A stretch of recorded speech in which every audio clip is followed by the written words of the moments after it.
Hello everyone, I am Vaishali. So मेरी पहली video आप लोगों को अच्छी लगी उसके लिए thank you. So first video जो हमने स्टार्ट करी थी एनसीईआरटी क्लास 11th की, तो उसमें मैंने आप लोगों को कुछ टॉपिक्स बताए थे जिसमें हमने पढ़ा था सेट, कि सेट क्या होता है, सेट को रिप्रेजेंट कैसे किया जाता है, और सेट को रिप्रेजेंट करने के लिए 2 डिफरेंट फॉर्म्स हम लोग यूज़ करते हैं जिसको हम कहते हैं roster form, set builder form. In set builder form, all the elements of a set possess a single common property which is not possessed by the elements outside the set। ठीक है, उन जितने भी एलिमेंट्स आप लेके चल रहे हो उनके पास एक कॉमन प्रॉपर्टी होनी चाहिए, बस वही कॉमन प्रॉपर्टी आप लिख देते हो थ्योरी के फॉर्म में। ये मैंने आपको पिछली क्लास में ये बताया था, वही तरीका कि आप उसको कैसे लिखोगे, that is called a set builder form.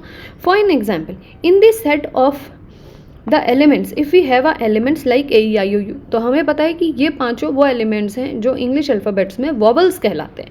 इनके अलावा और कोई एलिमेंट्स नहीं है जो वॉवल कहलाएंगे। तो ये सारे एलिमेंट्स क्या हैं? These are the elements which are the vowels of the alphabets, possess a common property name, each of them is a vowel in English alphabets and no other letter possess this property। Clear? तो इसको दिखाने का तरीका कैसे आया?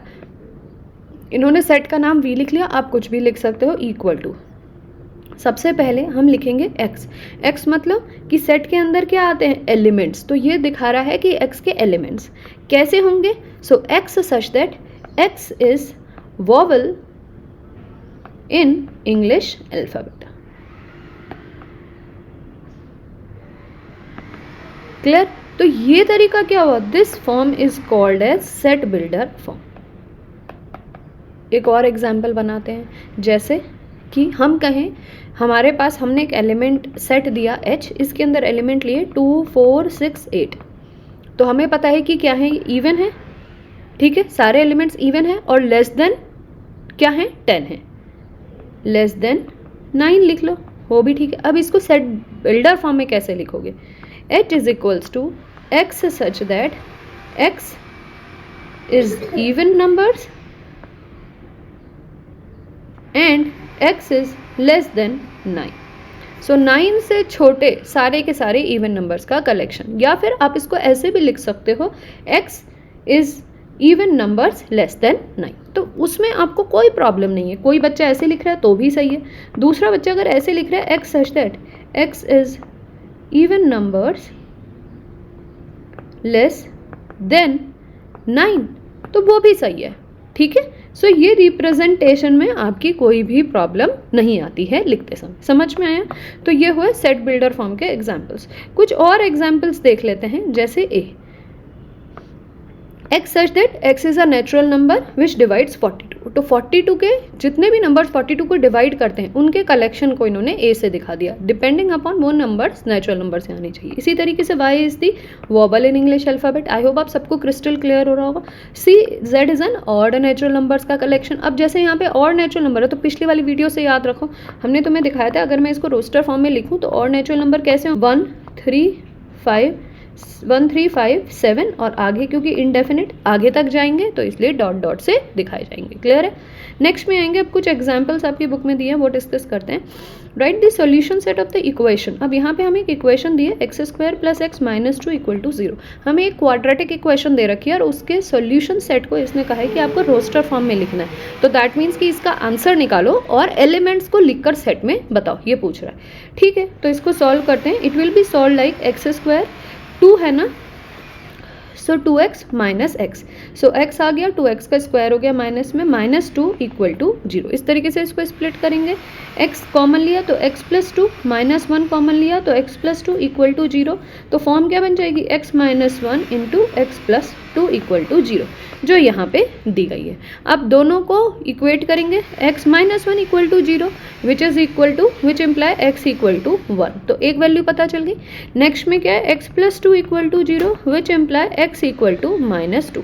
दूसरी value पता चल गई। अब इसको सेट के फॉर्म में कैसे रिप्रेजेंट करेंगे? देखिए, हमने कहा सेट को a से दिखा रहे हैं, इसके सॉल्यूशन सेट को। तो x की क्या वैल्यू आई थी? x की वैल्यू आई थी 1 और -2। तो आंसर वैल्यू क्या आई? -2 आई और 1 I. So this is your answer. Clear? This is the way to write the answer. Clear है?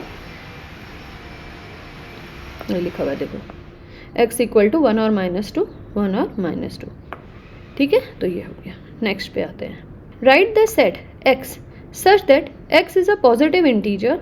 x क्या है? पॉजिटिव इंटीजर है and x square is less then 40, मतलब कि वैल्यू मैं ले रही हूँ 1, मुझे एक्स स्क्वायर करने पे वैल्यू क्या आनी चाहिए, कॉन्सेप्ट इज कि एक्स स्क्वायर करने पे लेस देन 40 आना चाहिए। तो मुझे लेस देन 40 तक स्क्वायर देखना है सारे के सारे, सिंपल ये कह लो, तो सारे नंबर्स पता चल जाएंगे। तो 1 का हमें पता है 1 होता है, फिर 2 का हमें पता है 4 होता है, 3 का हमें पता है 9 होता है, 4 का हमें पता है 16 है, 5 का क्या है 25, 6 का क्या है 36, 7 का क्या है 14 है। तो यहाँ पे जाके कंडीशन हो जाएगी फेल।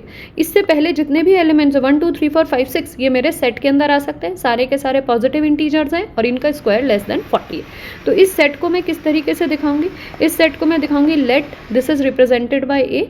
इसके अंदर एलिमेंट्स क्या आएंगे, 1 आएगा, 2 आएगा, 3 आएगा, 4 आएगा, 5 आएगा, 6 आएगा। This is the collection of the solution set which they have asked in the question. Clear है सभी? कोई वीडियोस हेल्पफुल लग रही हैं तो प्लीज़ चैनल को सब्सक्राइब ज़रूर करिए, कमेंट करिए, बताइए कि आपको कहाँ पे प्रॉब्लम आ रही है या आपको कौन सा पार्ट हमारा बहुत अच्छा लगा है, ताकि हम इस तरीके से आगे बढ़ सकें।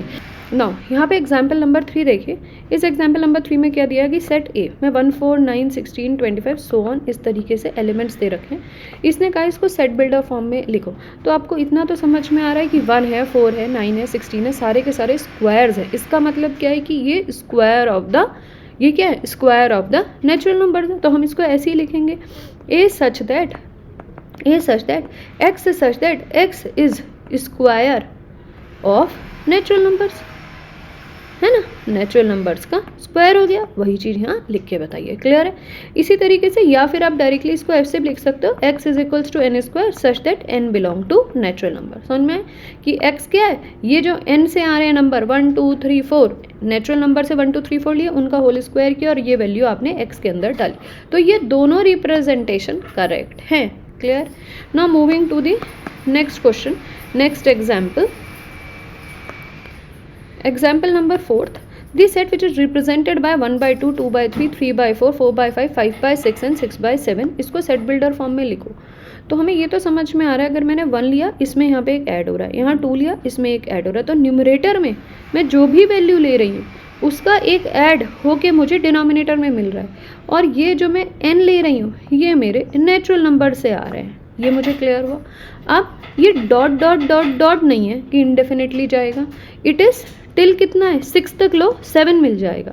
सो n is less than equal to 6, ये भी आप दे सकते हो। क्लियर हो?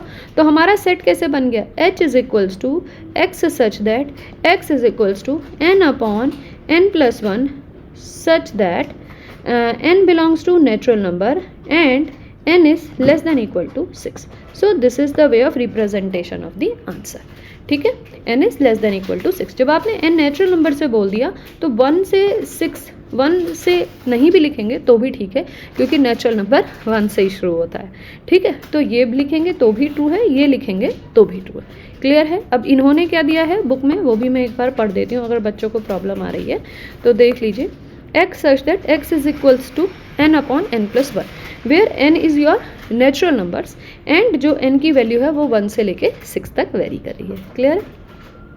नेक्स्ट पे आते हैं एग्जाम्पल नंबर 5 पे।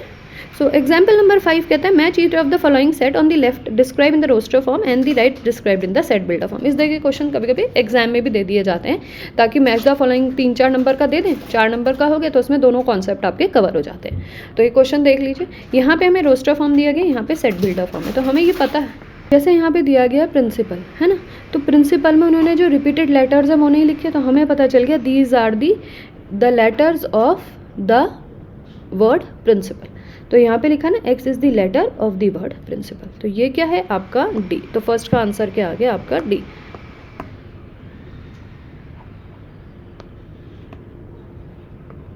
नेक्स्ट 0, सिर्फ 0 ही मिल रहा है, इसको सॉल्व करो। x plus 1 equal to 1, 1 1 cancel, तो x की वैल्यू क्या आ जाएगी 0। नहीं समझ में आ रहा, तो x plus 1 equal to 1, x equal to 1 इधर ले जाओगे दूसरी साइड तो -1 बन जाएगा, 1 - 1 इज 0, तो x की वैल्यू क्या आ जाएगी 0।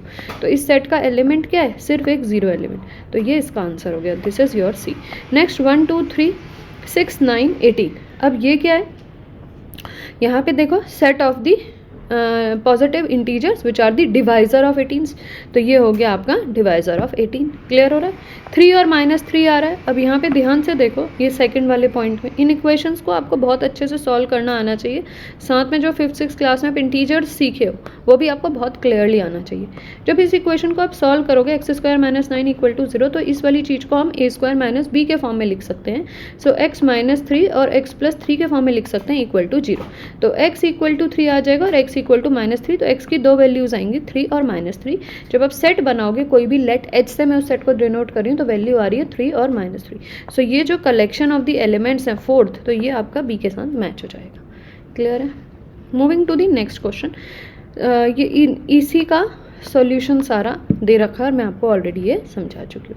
अब मूव करते हैं देखो एक्सरसाइज पे। तो आज की क्लास पे मैं इतना ही कराऊंगी। सो आज की क्लास में मैंने आपको पूरा डिस्कस कर दिया है सेट बिल्डर फॉर्म। अगर आपको मेरी मेहनत अच्छी लग रही हो तो प्लीज़ कमेंट ज़रूर करिएगा और इन वीडियोज़ को अपने क्लासमेट्स के साथ, अपने फ्रेंड्स के साथ ज़रूर शेयर करिएगा। और आप कौन से टॉपिक पढ़ना चाहते हैं वो भी मुझे बताइएगा। फिलहाल मैं नेक्स्ट वीडियो में 1.1 एक्सरसाइज के क्वेश्चंस 1 बाय 1 आपको सॉल्व करवाऊंगी। Till then good bye, take care and thanks for watching my video.